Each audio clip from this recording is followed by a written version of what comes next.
आज की घटना इतना रेयर मामला है कि जिसे पहचानना बहुत ही मुश्किल है, क्योंकि इस मामले की हकीकत आपको वैसा ही महसूस करने पर मजबूर कर देगी जैसा कि इस किस्से के भूत को महसूस हुआ। सुनने में अजीब लग रहा है ना?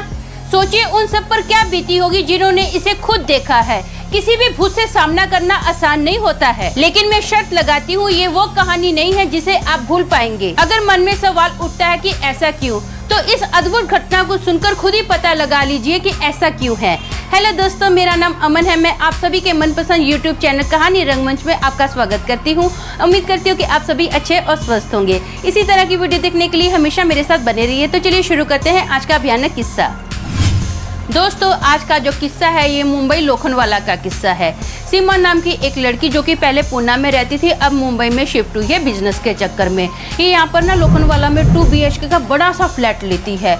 अब इसके पास एक काम वाली भी है, लेकिन जो सीमा को आदत है ना, उसको अकेला रहना बहुत पसंद है। इसको आदत है जूते पहनकर ना सोफे पर या बेड पर सो जाती है, अपने कपड़े कहीं भी फेंक देती है, कहीं पर भी जूठे बर्तन रख देती है। इसको अपने हिसाब से अपनी लाइफ जीने में बड़ा मजा आता है। इसको ना किसी की भी रोक टोक पसंद नहीं है। काम वाली है, फिर भी इसके पास ना 24 घंटे वाली काम वाली नहीं है। इसकी काम वाली ना कुछ दिन के लिए गांव में जाती है, लेकिन तभी से इसके घर में ना अजीब अजीब सी पैरानॉर्मल घटनाएं होने लग जाती हैं। अब रात के समय इसको कई बार ऐसा लगता है कि कोई चप्पल पहन के इसके रूम में चल रहा है, लेकिन इसको कोई दिखाई नहीं देता है। इसके बाथरूम का जो नल है ना, रात के वक्त खुद ही चालू हो जाता है। कई बार बर्तन गिरने की आवाजें आती हैं। कई बार तो ना रात के समय इसकी आंखों के सामने ही इसका जो कबाड़ का दरवाजा ना धाड़ देने खुल जाता है, और जो ड्रॉ है ना वो अंदर बाहर होना स्टार्ट हो जाता है। धप धप धप की आवाजें आती हैं। अब ये थोड़ा टेंशन में आ जाती है। ये डिसाइड करती है कि मैं ऐसा करती हूँ, मैं ना 24 आवर्स के लिए वो काम वाली ढूंढती हूँ। ये वॉचमैन को बोलती है, तो वॉचमैन बोलता है, अरे मैडम मेरे पहचान में है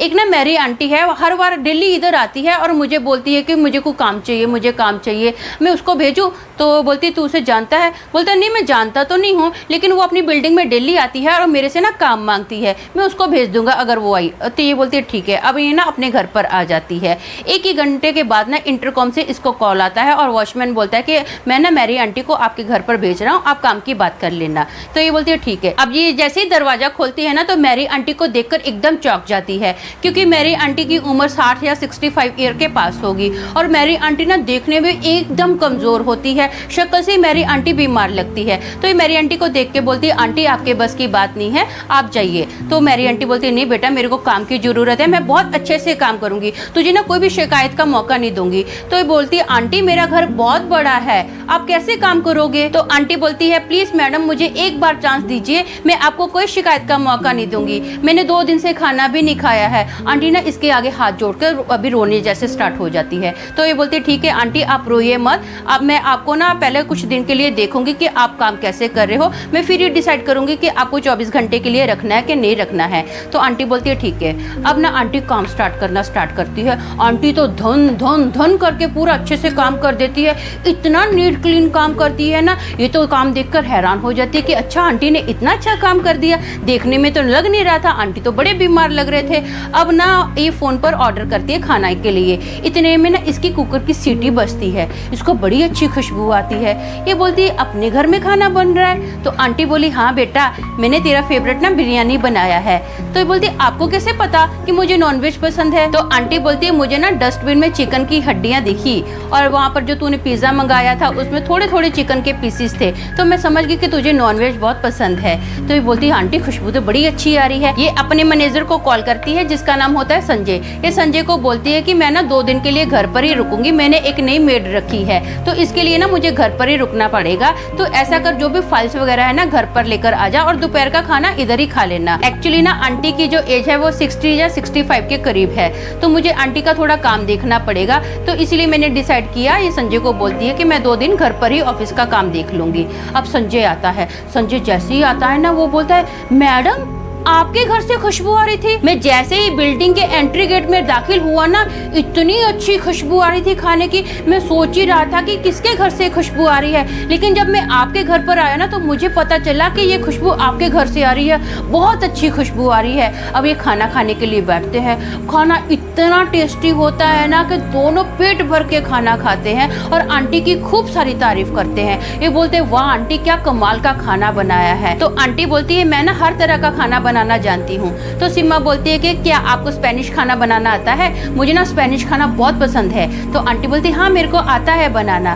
तो अब शाम को ना स्पेनिश खाना बनाती है, बहुत ही टेस्टी खाना बनता है। अब सीमा डिसाइड करती है कि मैं ना आंटी को इधर ही रखूंगी। नेक्स्ट डे आता है। नेक्स्ट डे आने के बाद ना सीमा आंटी को बोलती है कि आंटी आप 24 आवर्स ना मेरे ही घर पर रुको, मुझे आपका काम बहुत पसंद है, आप खाना भी बहुत अच्छा बनाते हो, मेरी देखभाल भी बहुत अच्छे से कर रहे हो, तो आप ना अब यहीं पर रुक जाओ। लेकिन मैं आपको एक बात सच सच बता देना चाहती हूँ, देखो आपकी उम्र हो गई है, मेरा क्या है, मैं तो पूरा दिन काम पर रहती हूँ, बहुत बार मैं घर पर लेट भी आती हूँ। इस घर में ना बहुत ज़्यादा भूतिया एक्टिविटीज़ होती हैं, तो आपको थोड़ा अलर्ट रहना पड़ेगा। देखो मैं आपको सच सच बोल रही हूँ, बाकी आपका डिसीजन है, आपको इस घर में रहना है कि नहीं रहना है। तो आंटी बोलते बेटा टेंशन की बात नहीं है, आज के बाद ना इस घर में कोई भूतिया हरकत नहीं होगी। तो बोलती अच्छा ऐसे कैसे हो सकता है? तो आंटी कुछ रिप्लाई नहीं करते, बस स्माइल देते हैं, बोलते तो टेंशन मत ले। अब ना ये डे बाय डे इसकी आंटी के साथ बहुत अच्छी दोस्ती होती जा रही है। ये ना आंटी को बोलते हैं कि आंटी आप मेरा बहुत ध्यान रखते हो, आप मुझे बहुत प्यार करते हो, आप ना मेरे को मैडम मैडम मत बोला करो, आप मेरा नाम लिया करो, मेरा नाम सीमा है, आप मुझे सीमा कहकर बुलाया करो।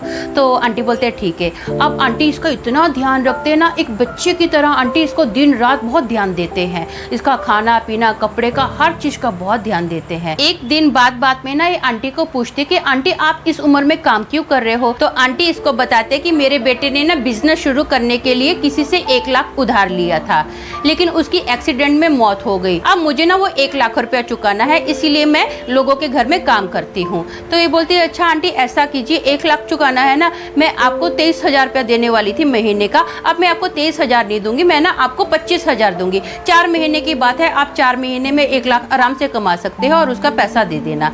अब 4 महीने हो जाते हैं। ये आंटी को बोलती है आंटी आपका 1 लाख रुपया मेरे पास है, ऐसा कीजिए आप ये 1 लाख रुपया रखिए और आपका जो भी कर्जा है आप चुका दीजिए। तो आंटी बोलते हैं नहीं बेटा देख मैं तो कल जल्दी चली जाऊंगी, ये जो तू 1 लाख रुपया है ना जिसको मुझे चुकाना है, तू उसको ये 1 लाख रुपया उसके अकाउंट में डाल दे। तो ये बोलती है लेकिन अकाउंट में डालने के लिए मुझे उसका अकाउंट नंबर चाहिए रहेगा, मोबाइल नंबर चाहिए रहेगा, और आप कल कहाँ जा रहे हो सुबह जल्दी? तो आंटी बोलते हैं कल ना मैं मेरे बेटे की कब्र पर जा रही हूँ। तो ये बोलते ठीक है आंटी आप वहाँ पर जाइए, मैं टेंशन मत लीजिए, आपके पास उसका अकाउंट नंबर और मोबाइल नंबर है? तो आंटी बोलते हैं हाँ बेटा मेरे पास है। आंटी ना एक पर्ची इसको देते हैं। तो ये आंटी को बोलती है वाह आंटी आप तो ना हर चीज में अप टू डेट रहते हो, कोई भी काम बोलो आप फट से रेडी कर देते हो। तो आंटी बोलते हैं हाँ बेटा लेकिन सुबह याद से कर देना। तो ये बोलती है आप टेंशन मत लो। अब सुबह होती है, इसको आंटी घर पर दिखाई नहीं देते हैं, इसको पता होता है कि हाँ आंटी अपने बेटे की कब्र पर गए हैं। आंटी ना इसके लिए नाश्ता बना के रखते हैं, दोपहर का खाना भी बना के रखते हैं। अब ये नाश्ता करने के बाद ना संजय को कॉल करती है और बोलती है कि मुझे तेरे से कुछ काम है, तो घर पर आ जा, हम लोग साथ में मिलकर लंच भी करेंगे। तो संजय बोलता है ठीक है। बोलता है वैसे भी मुझे ना आंटी के हाथ का खाना बहुत पसंद है, मैं आता हूँ मैडम। तो वो बोलती है ठीक है आ जा। अब ना संजय इसके घर पर आता है, तो सीमा उसको बोलती है कि ये अकाउंट नंबर ले और ये मोबाइल नंबर ले, तू सामने वाले के अकाउंट में ना पैसा डाल दे। अब संजय पैसा डाल देता है और कॉल करके बोलता है कि सर आपके अकाउंट में पैसा आ गया 1 लाख रुपया। तो बोलता है हाँ आ गया, लेकिन आप कौन? बोले जो मेरी आंटी ने 1 लाख रुपया आपसे लिया था ना, वो 1 लाख आपको अभी दे दिया है उन्होंने।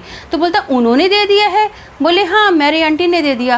बोले क्या बात कर रहे हो, मेरी आंटी बहुत अच्छी लेडी थी ये तो मैं जानता हूँ, लेकिन मेरी आंटी को तो मरे हुए अपना 2 साल हो गए हैं, तो मेरी आंटी ने मुझे कैसे दे दिया है? बोले क्या बोल रहे हो सर, मेरी आंटी को मरे 2 साल हो गए हैं? हाँ मेरी आंटी को मरे हुए 2 साल हो गए हैं।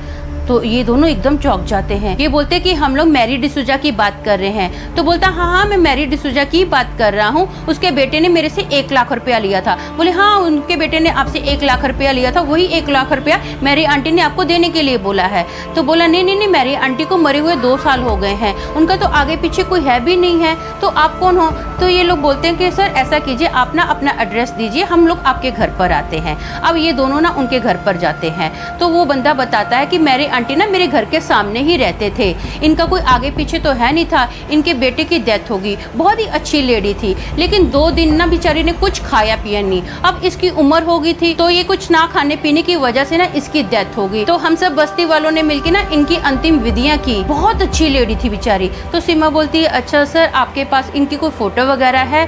बोलता हाँ मेरे बेटे का बर्थडे था ना तब इसकी फोटो खींची थी, वो ना फोटो दिखाता है। तो ये दोनों देखकर चौंक जाते कि हाँ ये तो मेरी आंटी है। तो फिर सीमा बोलती है कि अच्छा आप ये बता सकते हैं ये कौन से कब्रिस्तान में दफनाए गए थे? तो बोलता हाँ पीछे के कब्रिस्तान में दफनाए गए थे। ये दोनों उस कब्रिस्तान में जाते हैं तो सीमा बोलती है वाह कितनी अच्छी लेडी थी, मुझे लगता है कि इसके ऊपर ना कर्जे का बोझ था, इसी वजह से ये हमारे घर पर काम करने के लिए, मरने के बाद भी इसने अपना कर्जा चुकता किया। तो संजय बोलता है हाँ मैडम आपके घर पर जो पहले भूतिया घटना हो रही थी ना, मुझे ऐसा लगता है मेरी आंटी ही कर रहे थे। मेरी आंटी को पता था कि आप दिल के बहुत अच्छे हो, आप उनको काम पर रख लोगे और उनका जो 1 लाख रुपया काम करके उन्होंने जमा किया था ना, आप उनका कर्जा सामने वाले को दे दोगे, इसीलिए मेरी आंटी ने आपको चुना। सच में मेरी आंटी बहुत अच्छे थे। अपना सीमा की आंखें थोड़ी भर जाती हैं। अब ये लोग गाड़ी की ओर वापस रवाना होते हैं। अब गाड़ी में बैठने से पहले ना सीमा फिर से मेरी आंटी की कब्र को देखती है तो उसको ना कब्र के पास मेरी आंटी दिखाई देते हैं ऐसा हाथ जोड़े हुए।